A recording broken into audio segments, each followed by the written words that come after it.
Good morning, Cariboo, Chilcoltin critical thinkers, people. I love my coffee.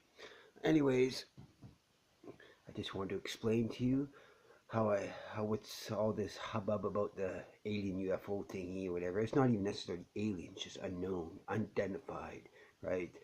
And that has nothing to do with those shows like Ancient Aliens or Indians and Aliens, another show that I find very irritating and full of BS.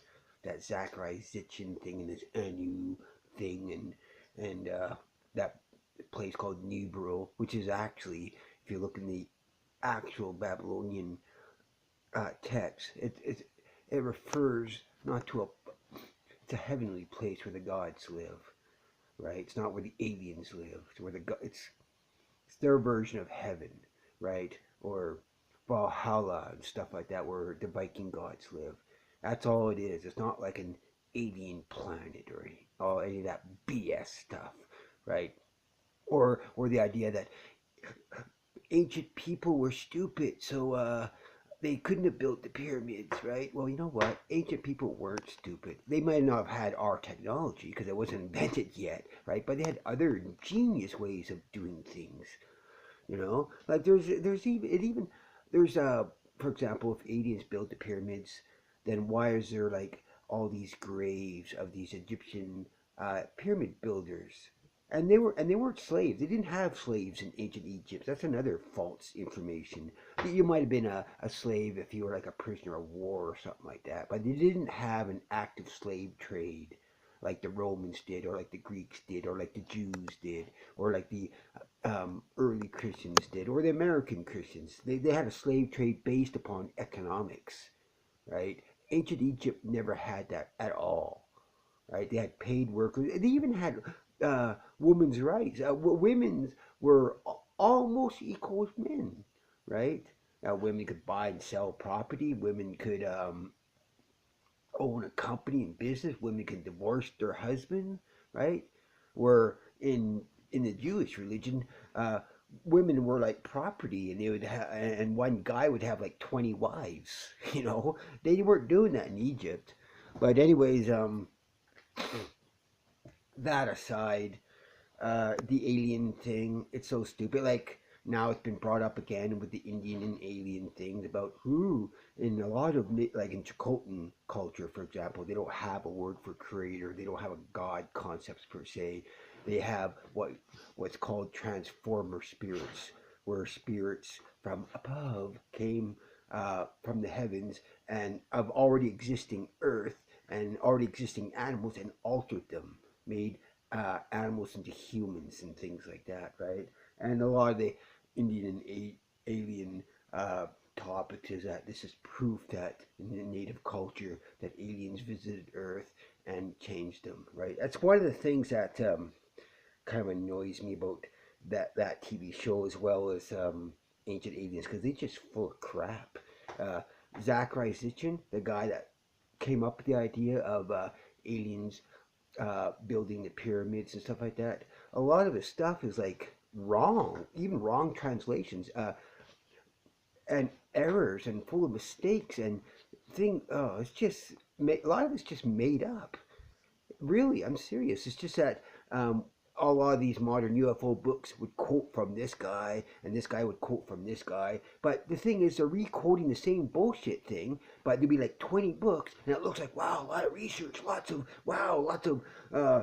data. Oh, look at that complicated word and stuff like that. They must know what they're doing, right? You know what? They're repeating the same bullshit over and over and over and over and over, right? And it sounds like a lot of people, but it's actually everyone's re-quoting the one bullshit thing, right? It's BS. Trust me, I've looked into this stuff, right? They even show how they like in regular normal archaeology, they show um the blocks of pyramids being pushed along the sand, pulled, right? See, there's a guy in front pouring water on it, and when they've done experiments, it shows that when there's a little bit of water on the sand, the block slides along doably. It's not easy, but they would have like 20 guys or something like that, 50 guys pushing and pulling, right?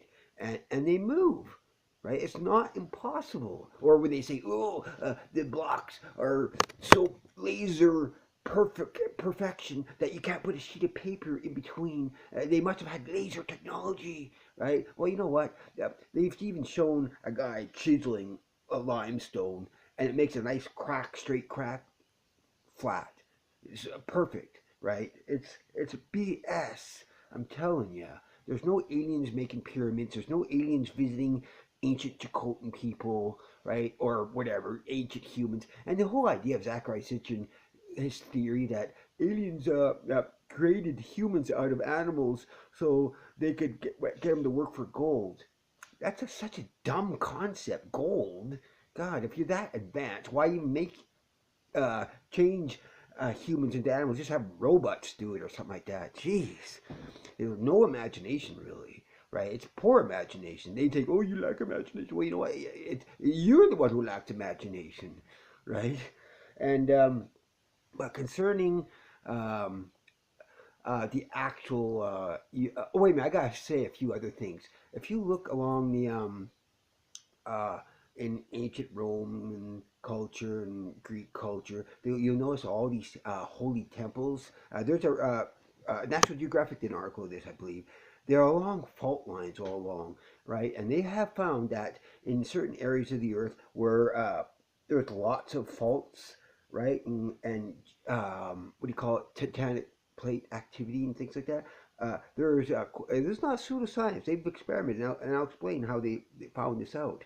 Um, of course, it creates a magnetic field, a low frequency that affects certain people that that not everyone's affected the same way, but enough that affects the culture where it creates a magnetic field and it causes people to have they'll see like flashes of light or things that look like orbs or even aliens or angels or demons. It affects the mind, causing a feeling of unease and not necessarily unease, but mysterious, odd sensation where you feel like something weird's going to happen or a supernatural event's going to happen, right? Or a spiritual event, right? It depends on the subjective personal experience because it can be interpreted in a very positive way or a negative way depending on the person, right? Um, so there's that aspect as well, and there's a former Bible scholar, pastor guy who's a psychologist, and who is also now the chairman of the Skeptic Society. He's created um, what he calls the God helmet. Right, it's a machine that you can put over your head, and it mimics the magnetic fields of the Earth of those particular tectonic plates or volcanic activity tends to trigger those too. A lot of UFO sightings are around um, mountains or volcanoes and things like that, or around uh, geological activities, whether they're active on top or deep down below, but they can be shaken down here, but still the magnetic field can be up here and things like that, right? The effect, right? And it's a low frequency magnetic field, not high frequency. It's a particular type. But anyways, they put the helmet on these people, right? And the vast majority of people, guess what happens?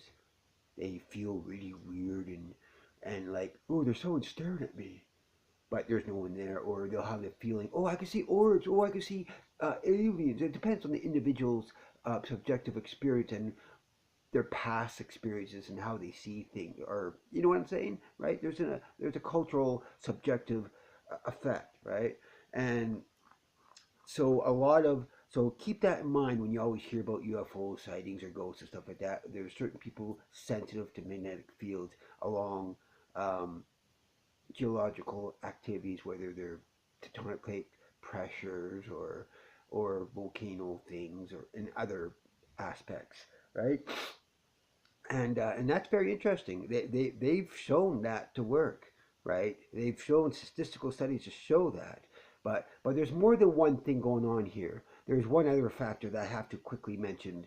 Um, I remember reading in the early '90s, or I also heard on the radio program too, about the military experimenting with holographic technologies to mess up with the enemy, right?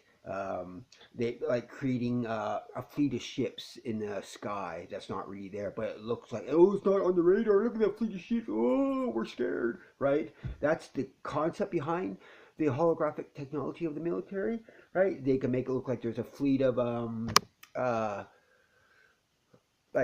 ships, not just in the air, but also in the sea or anything, right? And that's why they seem to, a lot of these UFO things seem to defy physics and seem to be almost ghost-like, where they'll just disappear, right, and things like that. Uh, and it was interesting. I remember reading the Popular Mechanics magazine about the holographic thing. They even mentioned making, uh, in theory, in an experimental concept idea, that they could make, let's say, a 500-foot Allah. Now, even though no one knows what Allah looks like, if you just make an image of a ancient-looking Arabian dude floating in the sky, and you do that in the Middle East somewhere or some kind of area where there's problems with Muslims or whatever, I can imagine the U.S. military creating a 500-foot holographic Allah looking dude and have him ordering people, do this, go do that, go over there.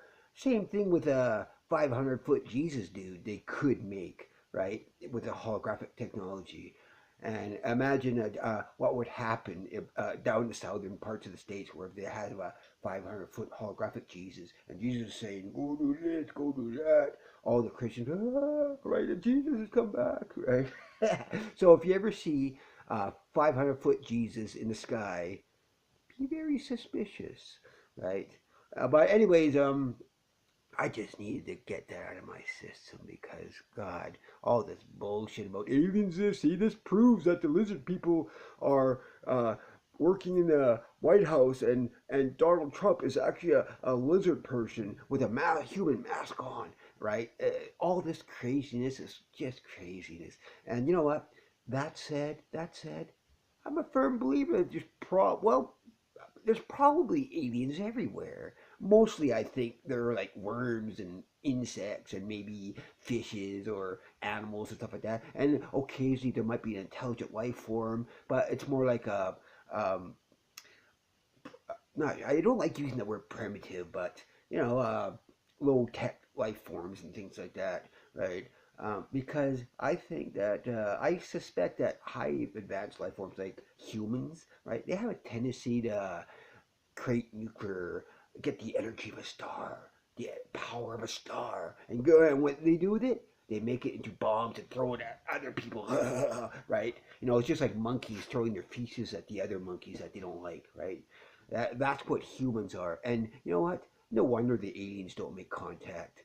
You know, you ever see the movies out? You know, X Files and all these other movies. Like, no wonder the aliens don't want to come here, right? If there are aliens, and there could be, there probably is, but that's not the point here. You know, you gotta.